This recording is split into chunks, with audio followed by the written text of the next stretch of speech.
Good afternoon, everyone. This is DT Reddy. This is it's a pleasure to introduce Dr. Singh to our department. He's a professor in dermatology and pathology at Northwell Health in New York. He directs dermatopathology section and is associate chair of digital pathology. Dr. Singh is committed to education. He's the founder of Path Presenter.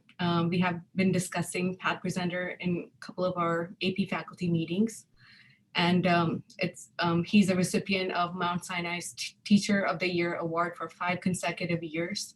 And he's a recipient of the Sulzberger grant from American Academy of Dermatology.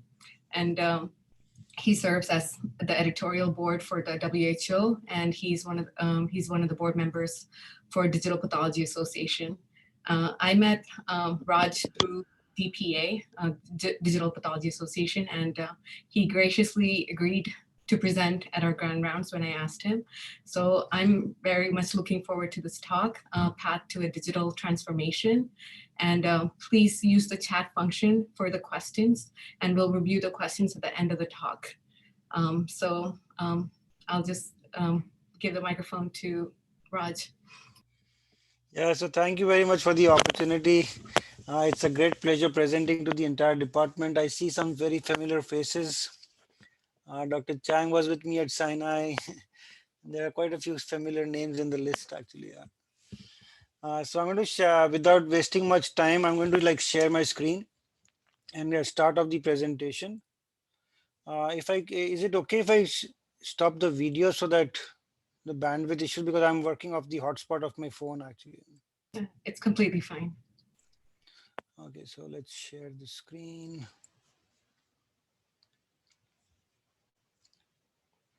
Okay.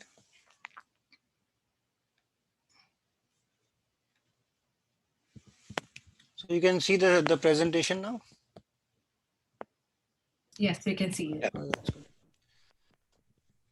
So once again, thank you very much. I work as a professor at Northwell currently. Previously, I was at Sinai for almost 9 years. I work in the Department of Pathology and Dermatology, and also in the digital pathology part of Northwell. So today we are going to talk about paths to digitization. So why should a department try to go go the digital pathway, and how to go about the digital pathway. So right now we all know that pathology is now currently moving from the analog phase to the digital phase. There is no doubt about that. If you go to any of the meetings, any of the pathology meetings, you'll always see there are multiple talks on digital pathology. There are talks on virtual conferences. How do you use digital pathology in virtual conferences? There are talks on AI, machine learning tools, and how they are going to come into pathology and also help other departments in treating the patients in a better way actually. So if you look at any pathology department, it is now at the crossroad. Like, should we take the turn or should we stay put and just do things as usual basically? Keep it at status quo, or at least start thinking, planning, or even build the entire digital pathology ecosystem. Because in the end, it's a very disruptive innovation. It's not like radiology where the advantage was very clear to see, where the film was completely taken out and you would be able to see radiology on the computers. And in the pathology world, you still have to produce the the glass slide. So the glass slide is still being produced. So it's adding more steps to actually looking at a case. So you have to first produce the glass slide, then produce the digital slide, and then the digital slide has to be uploaded onto some sort of a server or a cloud, and then you have to have special viewers to see that slide. So it's adding a lot of steps and a lot of people think that do we really need this actually, or we just do things in the traditional manner. But and when you talk to pathologists, they have a lot of skepticism. Many of them don't trust the digital pathology systems. They are afraid to give up their microscopes. Then there are quite a bit of regulatory hurdles, like they talk about FDA approved scanners. Do I need to use an FDA approved scanner? There is really no financial CPT code associated with digital pathology except for the 88361, which you can use for some sort of immunohistochemical when you're looking at the breast markers, though that is the only code that is available as a CPT code. And the biggest fear that I've heard often is, well, digital pathology, will it take my job or future security away? Basically, that is a real fear in a lot of the minds of the pathologists. So there are a lot of people that do not want to like take this leap, and a very few people that are early adopters basically. But there are definitely a few departments that have taken this early adopter phase. Like if you look at Ohio State, even your department is currently now trying to go digital. MSKCC, MD Anderson, all these are early adopters of digital pathology. And the departments that have actually gone digital and they have done some studies, they have shown that there is quite a bit of advantage when you go digital actually. So this was a study that came last year from MSKCC, where they showed that the initial cost of going digital, yes, is definitely very like, it's almost like a steep curve. But in the end, in the 5-year analysis, like it actually becomes much more cost effective than going the traditional way actually. So the initial investment was very high, but then it was more cost effective. And then there are so many other papers like this paper that came out of the Netherlands that showed that there was a lot of time saved when you go digital. This for paper that came out of California that provided other ways. Digital was providing more effective ways of providing diagnosis. This was a study that came out of Pittsburgh that showed a big cost saving of almost $18 million in the long term. And this study out of Canada that broke down the cost basically. Where are the cost savings coming from basically? So a lot of studies that are showing that there are definite advantages in going digital, although they might not be visible in the short term, but in the long term, it helps improve your workflows, helps improve the way the department functions, and obviously there is cost advantages in the long term. And all these different departments have shown multiple other ways that digital pathology has helped them, like it increases the efficiency of the department. So there is easily remote reporting is much easier. You can link the whole slide images to other patient records in the LIS. You are not in losing or breaking off any of the digital slides. It's very easy to retrieve and archive because you're just looking at the computer and finding the slides. It's easy to integrate the slides to the pathology report. And definitely for education, which we'll talk at the end, it provides a lot of easy way to provide education. Uh, these studies also showed that the pathologists, when they started using it, they found it a much better experience because it was easy to pull out prior slides. Otherwise, sometimes you have to wait for multiple days for the slide to be retrieved from the Iron Mountain. Like if the case was 6 years old, it takes almost a week for those slides to get them back basically. It's easier to make the annotations, easier and more accurate digital measurements, easy to take photo micrographs, easy to compare slides side by side, and obviously very easy to share for a quick opinion. So if I wanted to send a slide to Dr. Chang or Dipti at your university, it would be just one click of a button and I would be able to share the slide and then pick up the phone and ask like, what do you think about it actually? So very easy to share or quick for a quick opinion. And obviously there is the big picture for the pathology department because now you can brand your department with this novel diagnostic care delivery. Right now, the department is serving the local area basically, but with digital pathology, you can expand your footprint in not only into the state, but into the entire country and even like to other places like China, India, South Africa, wherever you would like to provide second opinion services, you can actually provide them in a much easier way, and that increases the branding of the department. So your department becomes much more famous actually. This is an opportunity to redefine your workflows and go paperless. You can now integrate with other modalities like radiology when you're trying to present a tumor board in conferences. And this allows better clinician satisfaction because now it is much easier to explain to the clinician while being online what you're talking about in the report actually. And obviously we'll talk about the AI tools that are slowly coming up that will provide better prognostication and prediction models for patients actually. And that is the biggest, I think, a game changer for digital pathology. But yes, people are still very afraid to take this leap. There is a deep chasm between the early adopters and the users that would be eventually, and other pathology departments that are still thinking about it. And it is not difficult to understand, like taking this big leap when you're standing on top of the cliff is always very fearful. Like you are always very fearful basically, because you don't know how the journey is going to be. So you have to prepare a lot. You have to have your parachute in place, you have to have your harness in place, and everything has to be put in place before you actually take this leap actually. So it is very understandable why pathology departments sometimes fear in making these huge investments when they want to go digital. But if you think about it, this change is an opportunity to like completely change the department and the workflows in the department. So if you take this as a big opportunity, this is your opportunity now, that I can change the workflows, I can change how my department functions. Then it becomes a big chance, like then you will like the change basically, because now this is giving you an opportunity to change. So with this change management, you have to like bring in a lot of people along with you to make this mad change in the concept. And how do you want to go about bringing digital pathology to the department?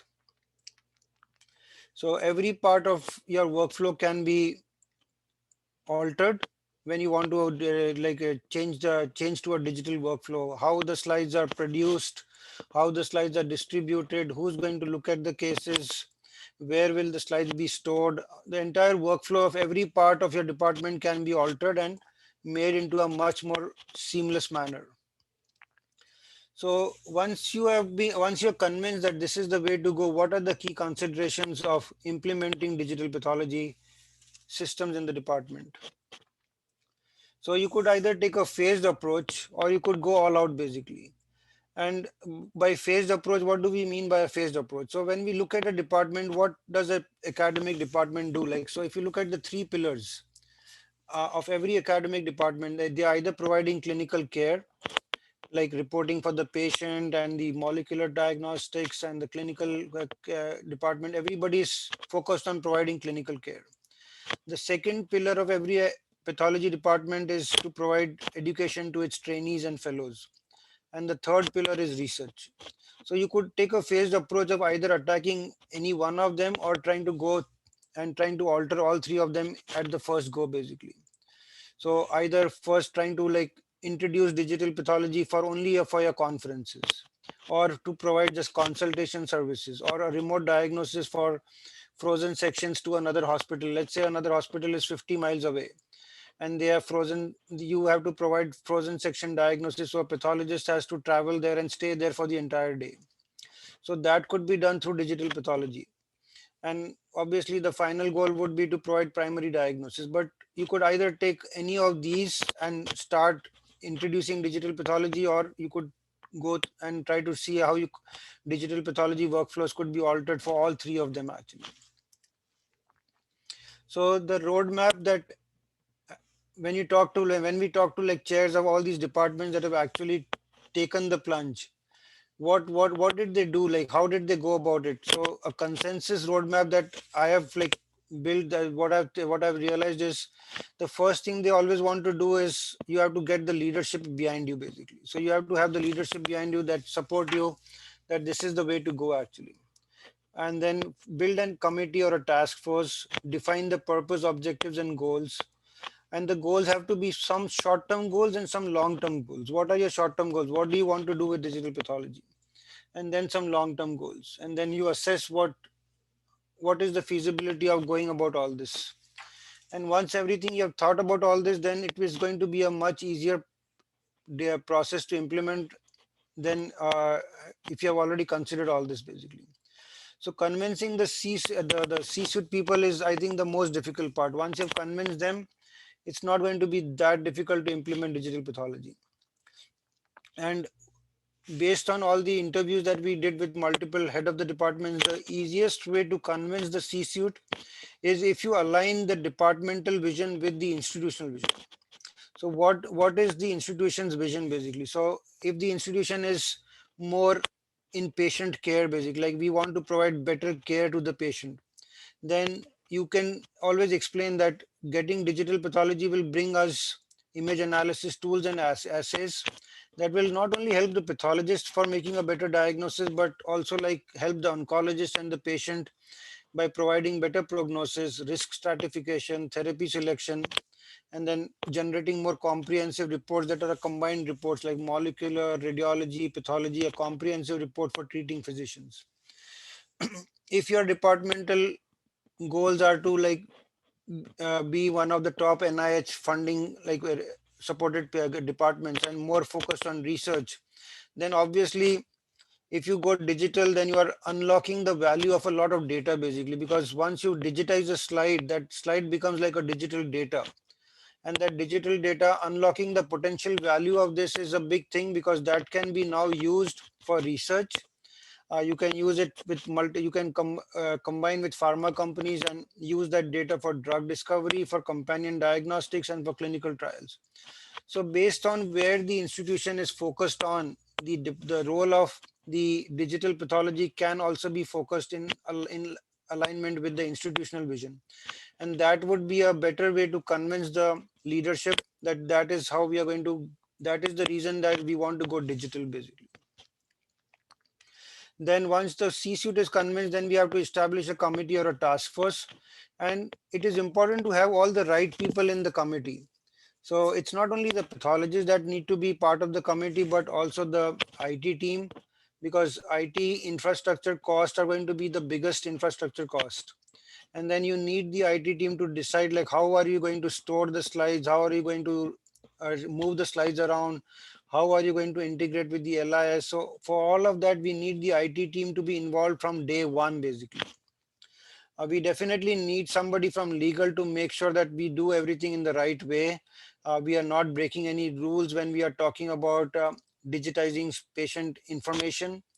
And also like we are keeping up with all the HIPAA compliance and everything. So for that, we need the legal team to be on the committee from day one.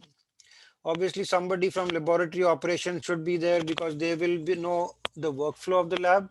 So where should the scanners be placed? Where will how will the workflows be introduced to the pathologist? That all that input can be provided by the lab operation people. The business development and strategy can help in providing how will the digital pathology systems be able to develop some kind of a business model so that you can provide services outside of your catchment area. Once you provide services outside of your catchment area, the business development people will also be able to get the pull through revenue. And when we talk about pull through revenue, that means is you can get patients that are not normally coming to your department or to your institution. If you're providing the reporting to them, they might come to the institution to also get the treatment basically. So that is like pull through revenue basically. So all those kind of strategies can be developed by the business development people, and the finance people will definitely be needed because it's a big investment, and they should be aware of why are you making the investment, how are you making the investment, so that they can also convince the leadership that this is needed. And obviously the pathology faculty have to be on board from day one basically, so you have to get them involved. They have to be involved in every step. All of them will not be involved because some might not be very keen on going digital, but there are in every department there are some people that are very gung-ho basically, we need to go digital basically, and these are the early adopters and the champions, so we need to find them basically. And we have to like use them in a proper way so that they can motivate their other faculty. And each faculty might have a different way of motivation. Some might want to use digital pathology for building their grants. Some might want to do it for creating some kind of publications. Some might want to use it for teaching basically because they like to do teaching quite a bit. Some might be very big in providing second opinion services basically. So you want people, those kind of people would be very happy to get digital pathology if they can provide a second opinion services basically. And then it is very important to highlight any kind of accomplishments basically, so that all the small wins can add value, show value to the other people that are not convinced and going digital basically. So highlighting the accomplishments and then celebrating these wins will show value to the people that are not convinced, and you can get them all on board basically. So all these people need to come on board if you really want to go digital. And once like you have decided, then the most important thing like we need to remember is the digital slide is obviously coming from the glass slide. So the whole slide image is only good as the glass slide it came from basically. So this has to be of very high quality. So the first thing that we need to make sure that is the pre-analytical things are being done in a very, very nice way basically. So how is the slide being prepared? Are we taking care of all the quality control issues basically? Because if there are overhanging cover slips, there's dust, there are air bubbles, all this is not going to produce a very good digital slide. So we have to make sure that all the pre-analytical things are taken care of in a very good way basically. We have to know how many slides are we producing, what is the breakdown of the slides, who are the personnel that will be involved. So all that has to be like done before even getting to the scanners basically. So once all this planning has been done, then you can get to the scanners and everything. And the other thing that definitely needs to be put in place before even going to the scanners is one is the workflow planning. Where will the scanners be placed? Where will the cover slipper be placed? Where will the histotext be cutting the slides? So that you can streamline your workflow. So like as soon as the slide is produced, can it like can it go immediately to the scanner? From the scanner, where will they be? Where will they be stored, and how will they then go to the pathologist? So all that workflow planning has to be done beforehand, basically. One very important feature that multiple departments have stressed a lot is the barcoding. You have to have barcoding in place if you want to go digital, because without this, it's very difficult to track the slides and to link them to the patient information in the LI. So that is very, very critical that you have to be uh, that barcoding is already put in place in the department. And then we have to also think about how the digital pathology systems are going to interface with the LIS. That all has to be planned in prior to going digital. Barcoding is extremely critical because that will link the slides to the database. You can automatically aggregate the slides. So like if there are multiple slides of one patient, you can aggregate all of them based on the barcodes. And the other one important thing is like you have to make sure that the scanner that you plan to buy can decode those barcodes, because barcodes can be linear, can be 2D, and based on the input that we have received from multiple institutions, some of the scanners are not able to read barcodes basically. So there's a 30%, 40% failure rate. So that thing has to be taken care of. Like you have to make sure that the barcoding that you have is working with the scanner that you plan to buy basically. So once all that planning has been put in place, then you come to your digital pathology ecosystem that will produce the slides basically, and view and the viewers that you will use to view the slides. So what kind of scanners to buy, what kind of viewers to buy, will it come with the scanner, or do I need to buy a separate scanner viewer for this with the scanner? How is it going to integrate with the all different information systems? So all those questions need to be answered when we plan to buy the whole slide scanners. And they come in all different sizes and shapes basically. So you can have scanners that are called high through output scanners. We'll go through the details of all of them. Low through output scanners, real-time robotic scanners, and the integrated image capture scanners. And it will all depend on either you buy a one scanner, or you buy multiple scanners, or you buy a mix of the scanners. And all what scanners you buy will depend on your use case. So what do you want to start using the digital pathology for basically? Are you just going to use it for remote reporting? Are you going to use it for providing just second opinions? And then based on the volume, you can then decide on which scanner to buy. So if your volume is big, then you want a high through output scanner, because these can scan between 100 to 1000 slides. The continuous loading was a previous factor that was important, but now there are multiple scanners that allow you to upload the slides continuously basically. So that could also help, because then you don't have to stop the scanning. It can keep going on basically. And the scanners are huge pieces of equipment, the large ones. So they definitely need a big space in the lab. Some of them also need anti-vibratory uh, places so that they don't that place doesn't vibrate. And you want to keep them in a quiet place. You don't want to keep them in the middle of a crowded place basically. The low through output scanners are for smaller labs. They can scan from 1 to 40 slides. And if your volume is low, or if you're going to use it for some very small purpose, then the low through output scanners are better actually. For the real time robotic is like microscope in a box.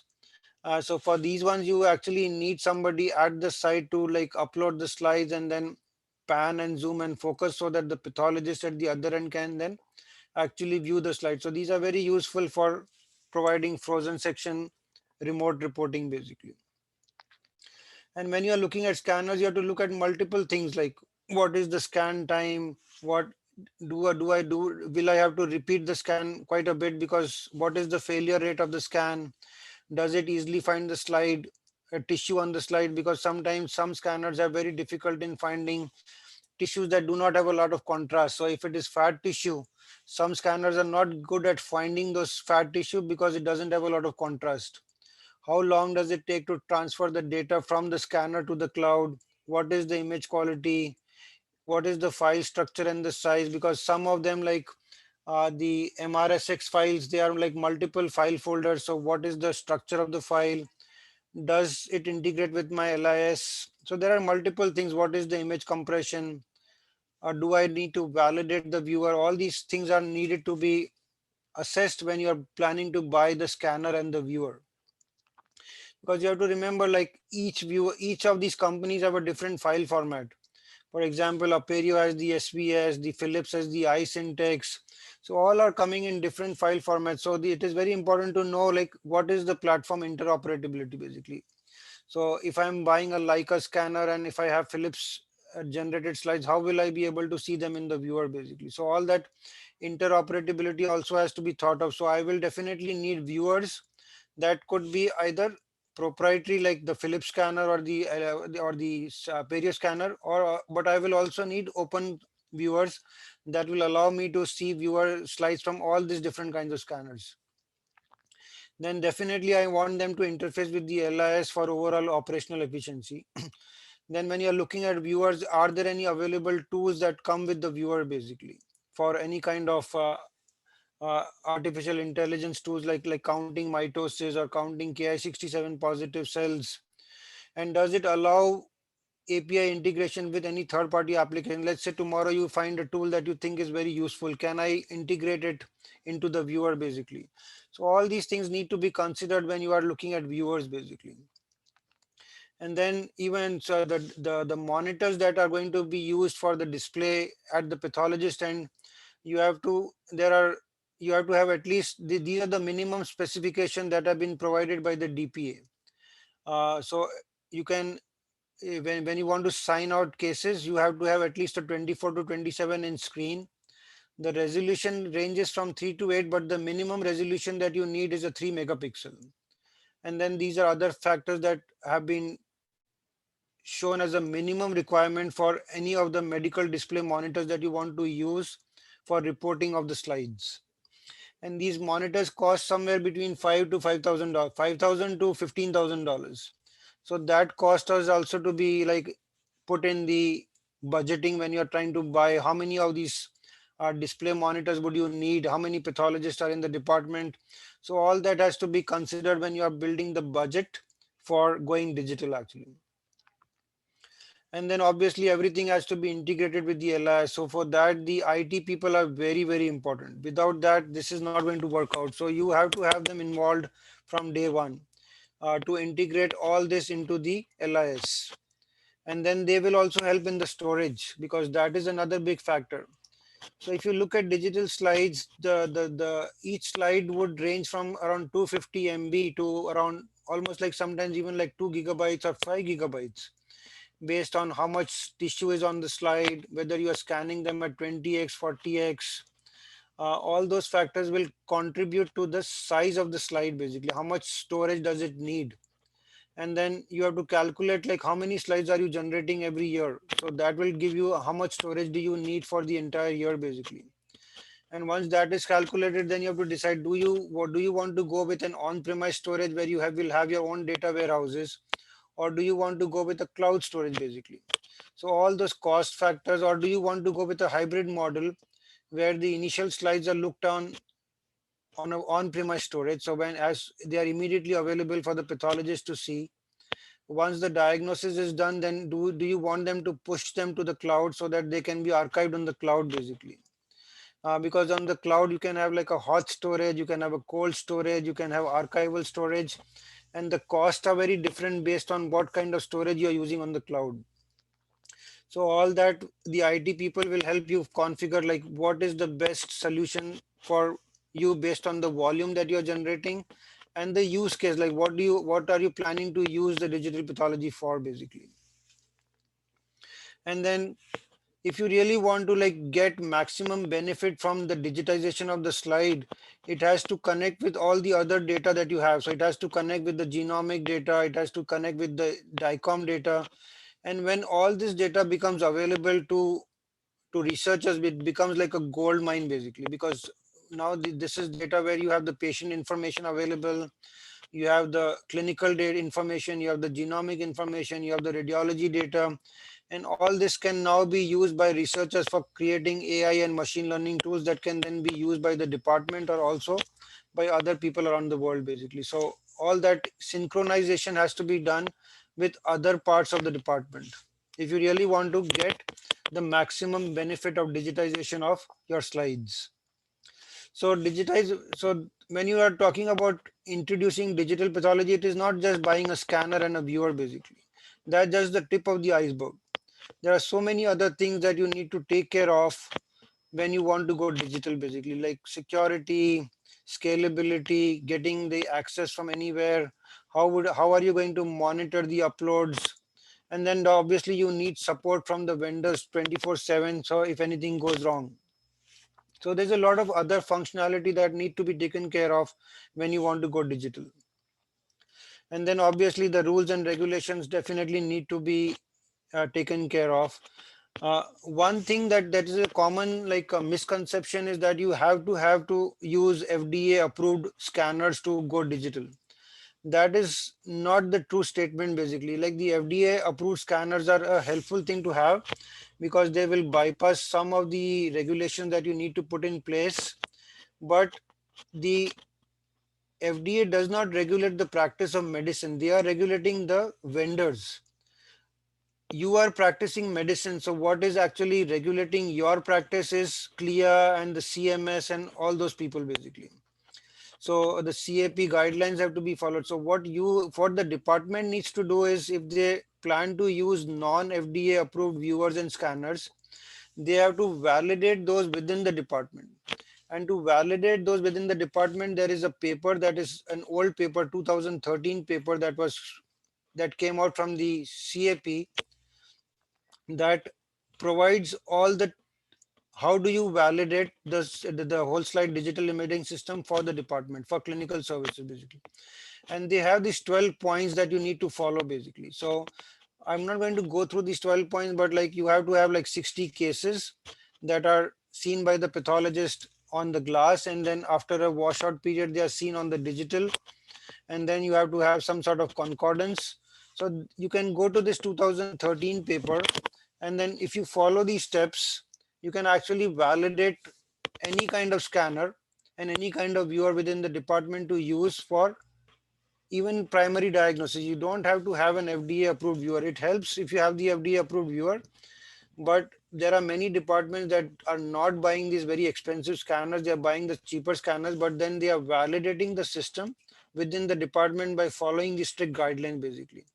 So that is a misconception that you have to buy these very expensive FDA approved scanners basically. If you follow this CAP guideline, this I think the CAP is now going to come up with updated version of these guidelines in 2021, but these are the guidelines that are already available. You just have to find this document, and this table is from this document where you have to follow these 12 points basically. So, and then they gave a grade for the recommendation by how strictly you have to follow these guidelines. So this roadmap, if you follow this roadmap, I don't think it's very difficult to go digital. Uh, the roadmap needs to be followed, and ultimately you have to have a lot of planning for this implementation journey where you want to go from the glass slide to the digital slide and bring order to the initial. So initially it will be a lot of chaos because there's so many moving parts. So it will take a lot of planning to get bring order from the initial chaos. But the goal is always like we want to get the patient the right treatment at the right time basically. And obviously there are so many advantages that digital pathology offers that this can be done in a much better way if you plan to go digital.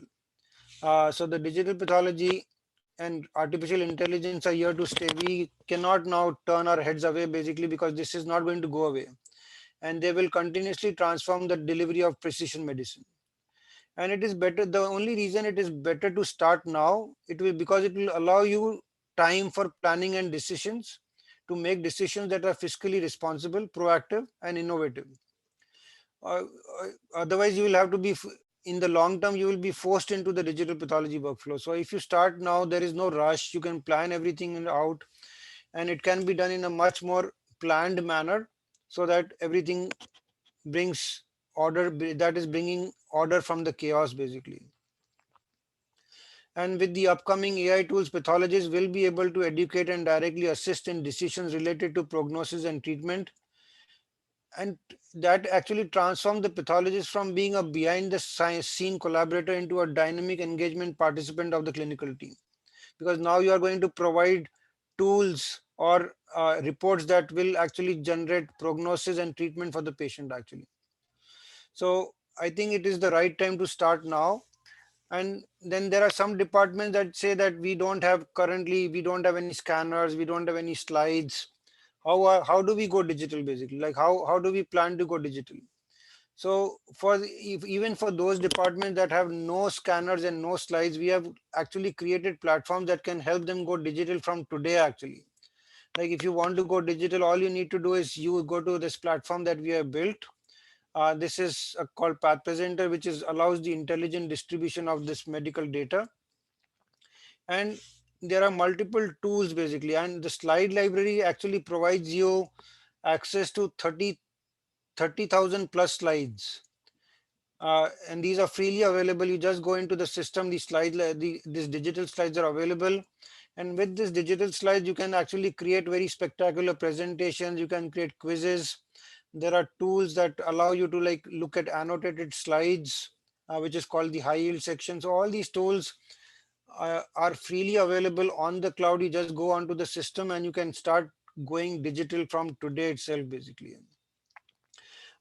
We have also built a conference platform which allows you to do your all your conferences online, and this has been a very useful platform for many institutions in the COVID era, because people cannot get into a room. So the conference module allows them to share the slides, then do the presentations, and then also like once the presentation is done, they share the presentations with the digital slides. And many departments are using this for all their internal as well as even their external annual conferences basically. It allows people to like create assessments, invite people to upload their lectures. If it is a national conference, you can also invite people to upload their posters. You can invite vendors to build their booths, and any kind of handouts can be uploaded. Feedback forms can be uploaded. And then this is the final version, how it looks to the attendee basically. So they will be able to view the vendor booths. They can also like chat with the faculties and with the attendees. The poster session will allow them to look at the poster. So it is built in a very pathology friendly way basically. So the lectures actually allow you to integrate digital slides into your lectures. So you can actually create a PowerPoint presentation with integrated digital slides. We've also built a reporting software that will allow people to upload slides, and then for the pathologist to view the slides.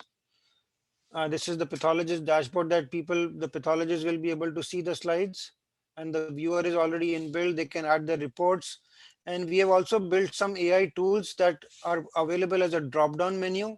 So counting of Ki-67, counting of mitosis, you can actually annotate specific areas within the slide and then count the mitosis in it basically. So all those tools have already been built and they are available online basically. The publication platform, if you are interested in creating ebooks, you can just go into the publication platform, you can create ebooks and you can provide them to the world for free basically. If you provide them to the world for free, then there is no fee for you to create the ebook actually.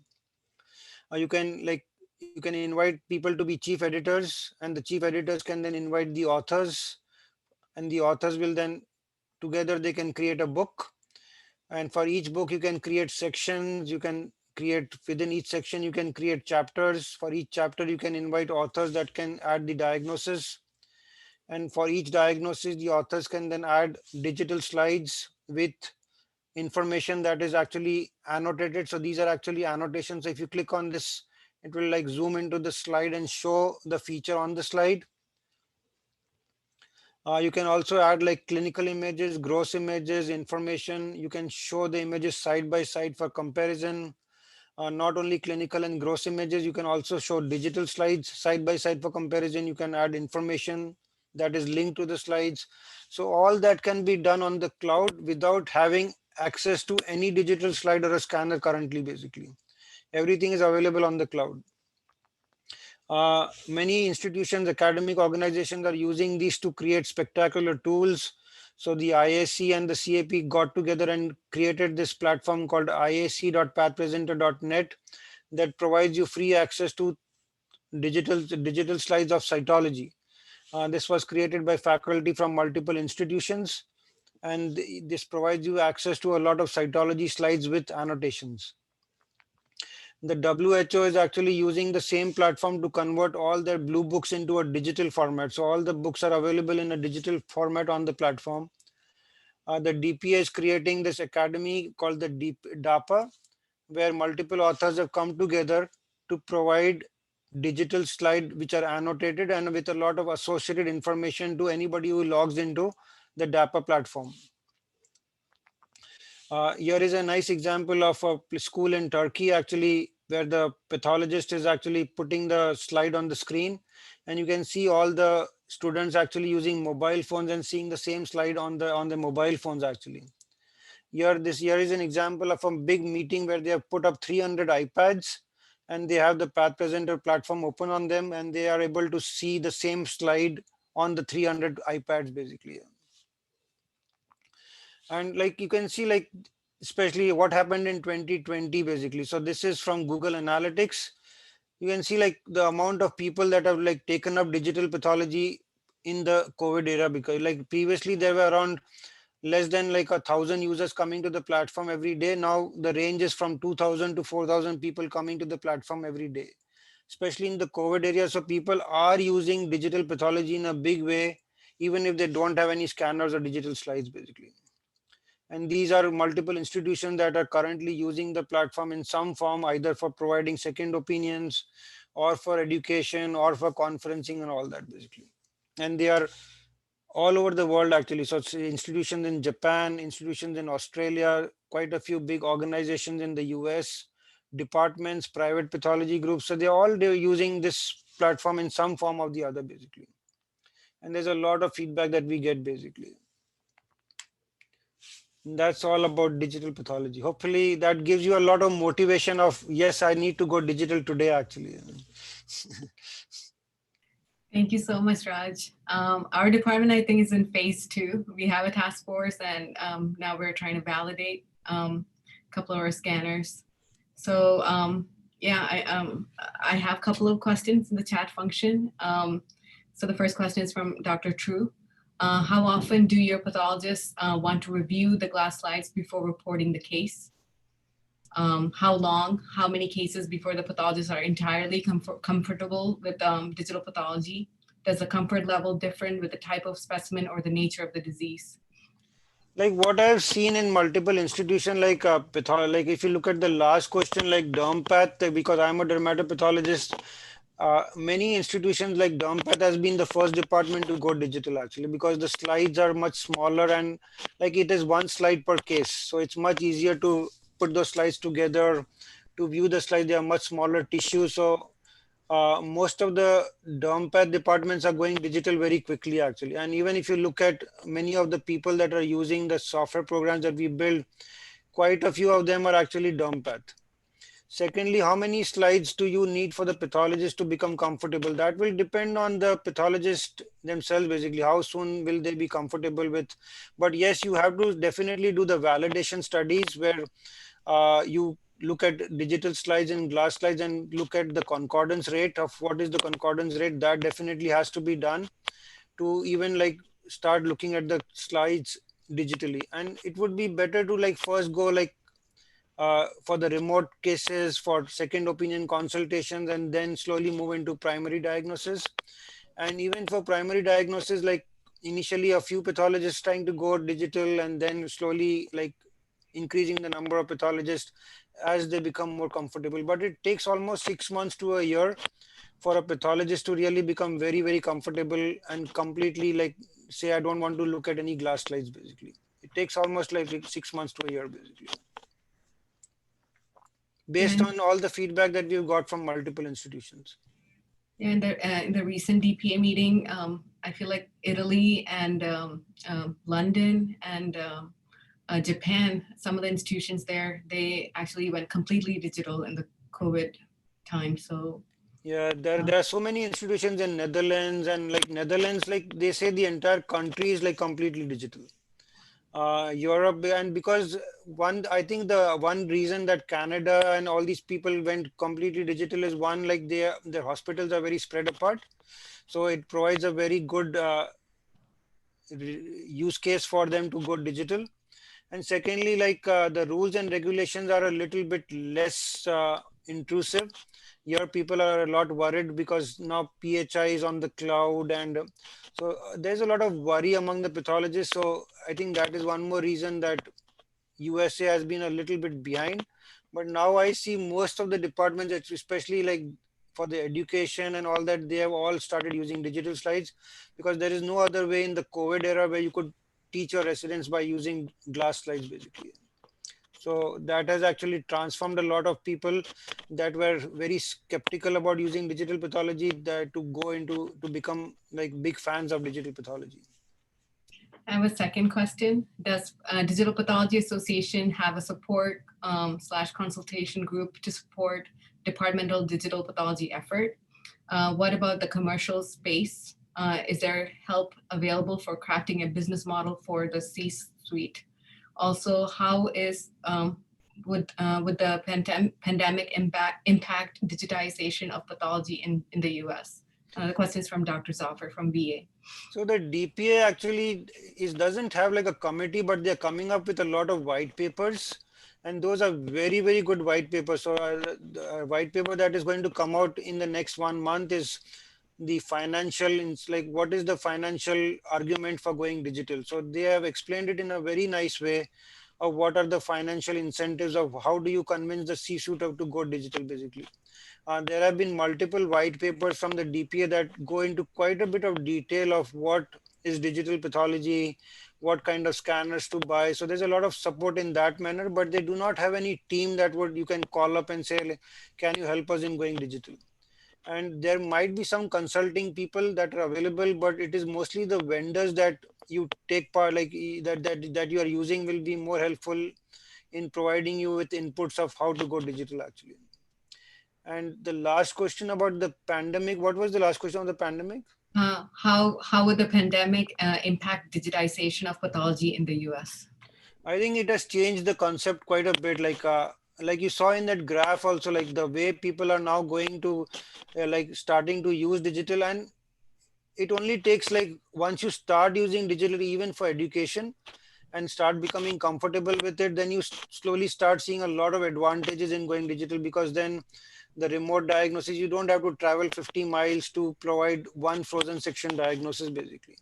And then the AI tools that are currently not available but will be coming up in the next couple of years would definitely make your life much easier. And like if they can like provide you tools to find the mycobacterium that you spend half an hour to look at basically, or to find the mitosis in the breast cases that will help you provide a better prognosis to the patient. Obviously, that will save a lot of your time, and you would want those tools to be available on your viewer once you start using digital pathology. They have an AI for detecting H. pylori, and I was like, Yeah. oh wow. So much time is spent in doing those jobs basically. So you can then use your time in a much better way. And I don't think there is any fear of you losing the job, because ultimately the AI tool is not going to be 100% accurate. Even if it is 100% accurate, you still have to like go in and make sure that what the AI tool is showing is right, because the legal responsibility is always going to remain on the pathologist basically. So they it can point out the H. pylori to you, but you still have to go and validate it. Yes, this is the right H. pylori, and I can sign off this as an H. pylori basically. So I have a second question from Dr. True. What are your guidelines for digitizing slides from radical surgery specimens? Which slides, highest grade, margins, largest mass, each microscopically different portion of the tumor? Um, so I guess how to approach large resection specimens, basically. So the large resection specimens, like what we have seen at Sloan, is they are using different kinds of scanners that can take large mounts. So there are some scanners that will even take the large mounts.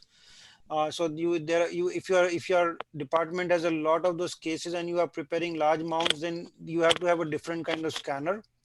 Uh, you have to make sure that the scanner, whatever you take, it scans the entire area of the slide. So that needs to do that. For that, you definitely need to do a little bit of research and also testing and talking to. So let's say if you plan to buy a Hamamatsu scanner, you have to definitely pick up the phone and find out which departments already have the Hamamatsu scanner and talk to the specific people there, like what are the issues that you see basically.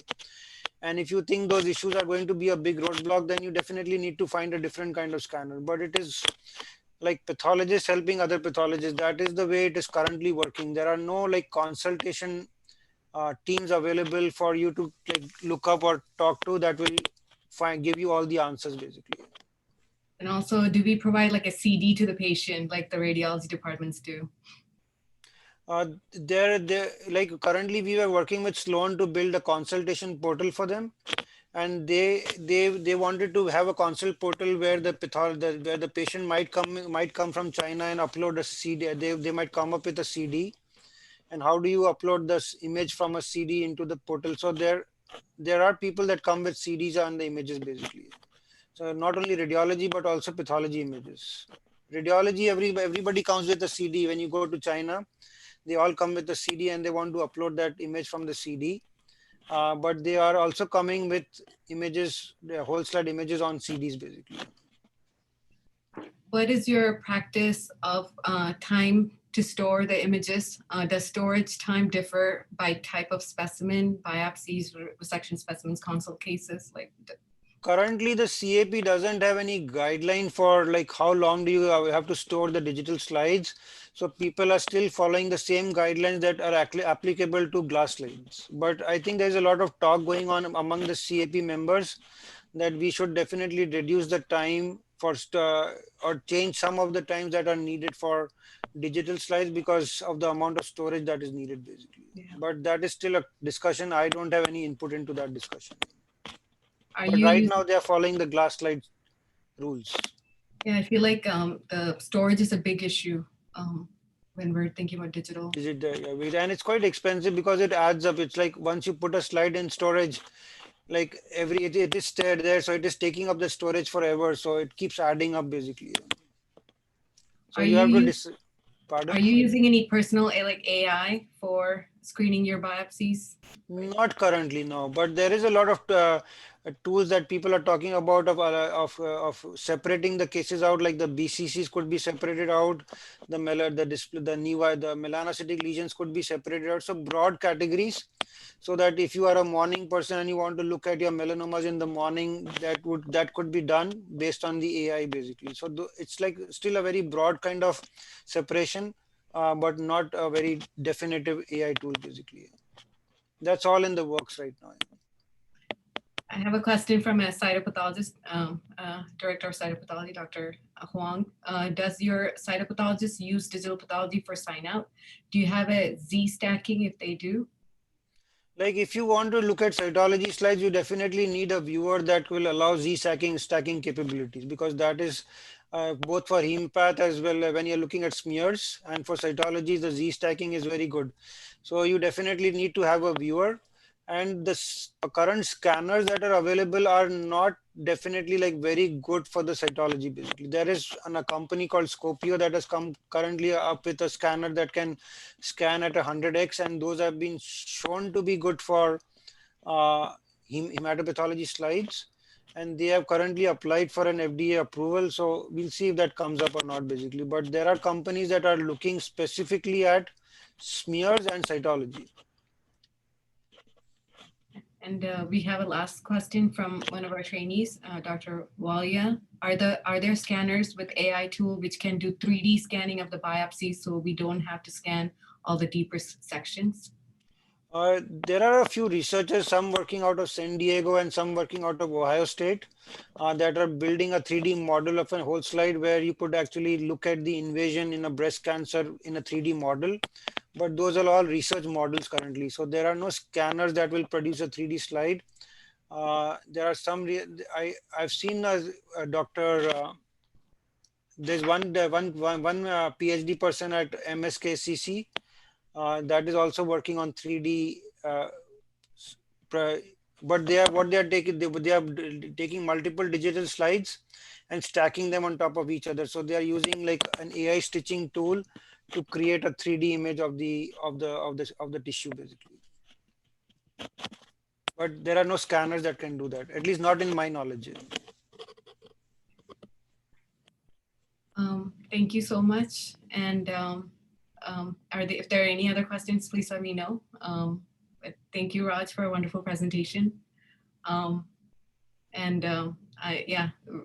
department is in that phase right now. Yeah. So thanks a lot for the opportunity. And like, I'm a dermatopathologist, so skinpathology@gmail.com is my email. So if you have any questions, you can always send it to skinpathology@gmail.com.